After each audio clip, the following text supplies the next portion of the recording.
मेरा नाम रश्मि है। मेरी शादी एक बहुत अच्छे घर में हुई थी। मेरे पति तो लाखों में एक थे। मैं अपने आप को बहुत भाग्यशाली मानती थी कि मुझे ऐसा पति मिला है। मुझे बहुत प्यार करते थे। हमारे एक लड़का और एक लड़की है।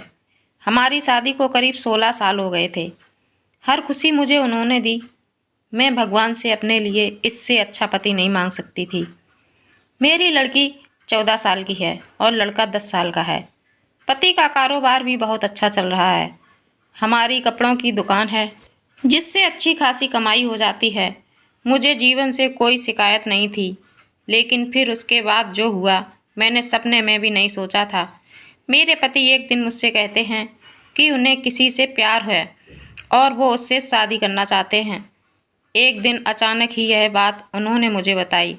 शुरुआत में मुझे लगा कि वो मजाक कर रहे हैं, लेकिन फिर थोड़ी ही देर बाद मैं समझ गई बोल रहे हैं। वो मेरे पति हैं। कब सच बोल रहे हैं कब झूठ, इस बात का मुझे अच्छे से पता चल जाता है। लेकिन इतने दिनों तक मैं कैसे धोखा खाती रही। उनका शादी के बाद अफेयर चलता रहा और मुझे पता भी नहीं चला। या तो वो झूठ बोल रहे थे या बहुत चालाक थे जो इतने दिनों तक मुझसे छिपा सके। मेरे मन में यही सब चल ही रहा था कि वो बोले उन्हें तलाक चाहिए। शादी के 16 साल बाद उन्हें तलाक चाहिए था। मैंने कहा कि आप पागल हो गए हैं, क्या बोल रहे हैं, कैसा अफेयर, आप झूठ बोल रहे हैं। वो बोले कि नहीं, मैंने कल उसे बुलाया है, तुम खुद मिल लेना। मैं चाहता हूँ कि हम जिस तरह से रहें उस तरह से अलग भी हो जाएं। मुझे कोई तमाशा नहीं चाहिए। तुम्हारी और बच्चों की भी जिम्मेदारी मैं लूँगा। तुम उसकी चिंता मत करो। अब मेरा दिल बेचैन होने लगा था। मैं सोच रही थी कि यह सब जो यह बोल रहे हैं झूठ हो, लेकिन मन में शंका और डर आ गया था कि कहीं यह सब सच ना हो जाए। उस रात मुझे अच्छे से नींद नहीं आई। सुबह होते ही मेरी नज़र उन पर थी। फ़ोन पर बात कर रहे थे, पूछ रहे थे कि कब आओगी। मैं तब भी सोच रही थी कि यह सब मजाक हो। कुछ देर बाद दरवाजे पर बेल बजी। वो दौड़कर दरवाजे पर गए और सच में एक लड़की दरवाजे पर खड़ी थी। वो अंदर आई। उस लड़की को मैंने पहले नहीं देखा था, लेकिन वो सुंदर थी। उसकी उम्र 26 साल की थी। मुझे इस बात का यकीन नहीं हुआ था। मेरे पति ने उसे मुझसे मिलवाया, कहा कि यह दिव्या है। मैं अपने काम के सिलसिले में जब बाहर गया था तब मेरी मुलाकात इससे हुई थी और फिर हमें पता ही नहीं चला कि हम कब एक दूसरे से प्यार करने लगे। उसे देखकर मैं अपने कमरे में चली गई। 16 साल का विश्वास और प्यार इस तरह से टूटेगा मुझे पता नहीं था। शायद उम्र के साथ उनका मेरे प्रति आकर्षण कम हो गया था। वो कुछ घंटों के बाद कमरे में आए, बोले कि मैं फिर से दोहराना चाहता हूँ कि हम अच्छी तरह से अलग होते हैं। किसी तरह का नाटक मैं नहीं चाहता। उनके ऐसा कहने पर मैंने कहा कि यह सब आपको नाटक लग रहा है, क्या हो गया है आपको? आप तो ऐसे नहीं थे। यह कौन सा रूप आपने मुझे दिखाया है? वो बोले कि मैं तलाक के पेपर रेडी करवाता हूँ। दिव्या चाहती है कि हम जल्दी से शादी कर लें। मैंने भी उन्हें कहा कि आपको जो करना है करें, मैं आपको तलाक नहीं देने वाली। मैं इसी घर में रहूँगी। मैंने उन्हें अपना फैसला सुना दिया था, पर मुझे पता नहीं था कि वो कुछ इस तरह का करने वाले हैं। अगले दिन से वे रोज़ दिव्या को घर बुलाने लगे। मेरे बच्चे बड़े थे, अब सारी बातें समझने लगे थे। मुझसे तलाक के लिए वो इस हद तक जा सकते हैं इसका मुझे पता नहीं था। घर में 14 साल की लड़की है, उन्हें बिल्कुल भी शर्म नहीं आ रही थी। बच्चों से बात करना भी उन्होंने बंद कर दिया था।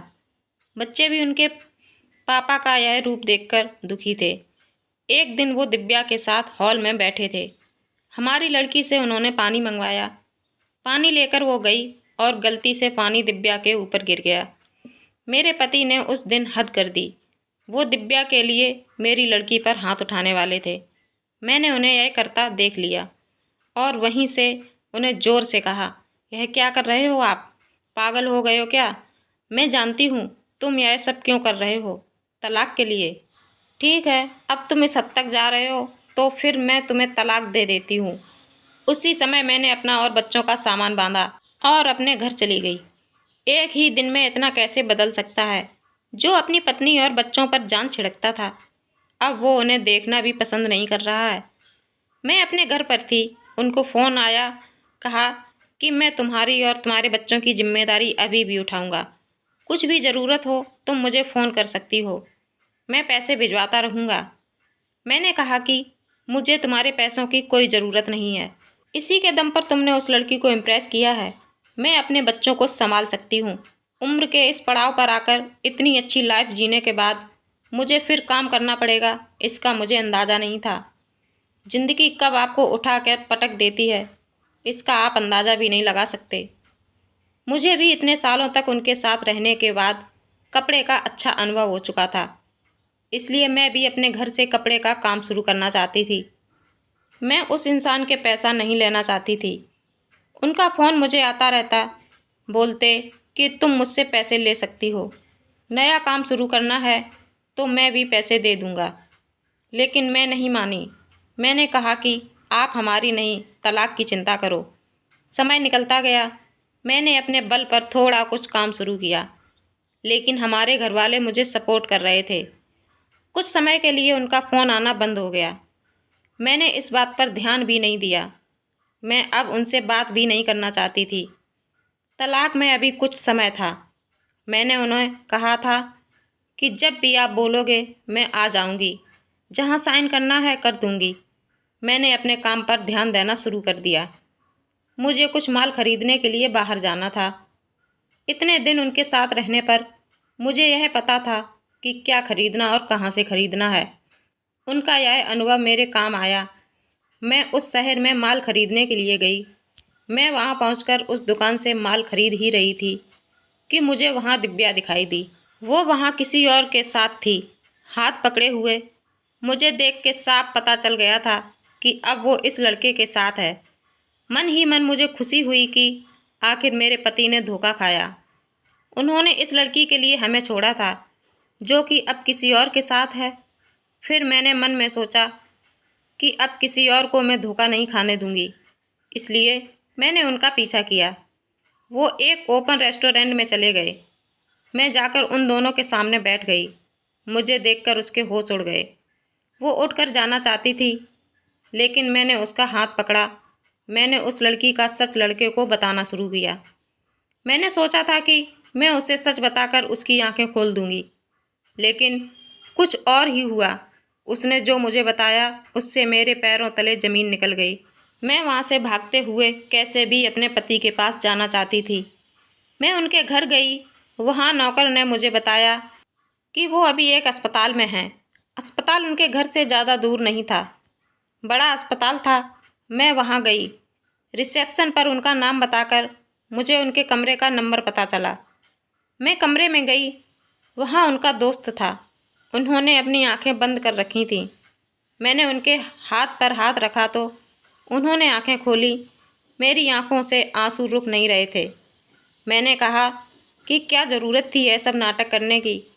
मुझे पहले क्यों नहीं साफ साफ बताया?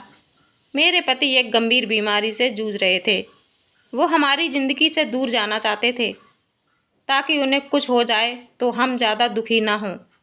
उनके इसी दोस्त ने उनके कहने पर उस लड़की के साथ मिलकर यह नाटक करवाया था। मैं अब उनके पास बैठकर घंटों रोती रही। बच्चों को भी मैंने बुला लिया। अब हम उनके साथ ही रहेंगे। अभी उन्हें हमारी और हमारे प्यार को सबसे ज़्यादा ज़रूरत है। मैं भगवान से दुआ कर रही हूँ कि वो हमारे साथ ही रहें, उन्हें कुछ ना हो। मुझे विश्वास है कि ऐसा ही होगा। आपको यह हिंदी कहानी कैसी लगी हमें कमेंट कर ज़रूर बताएं। इसी तरह की कहानियाँ आप यहाँ पढ़ सकते हैं। यह कहानी काल्पनिक है, उद्देश्य केवल मनोरंजन करना है। धन्यवाद।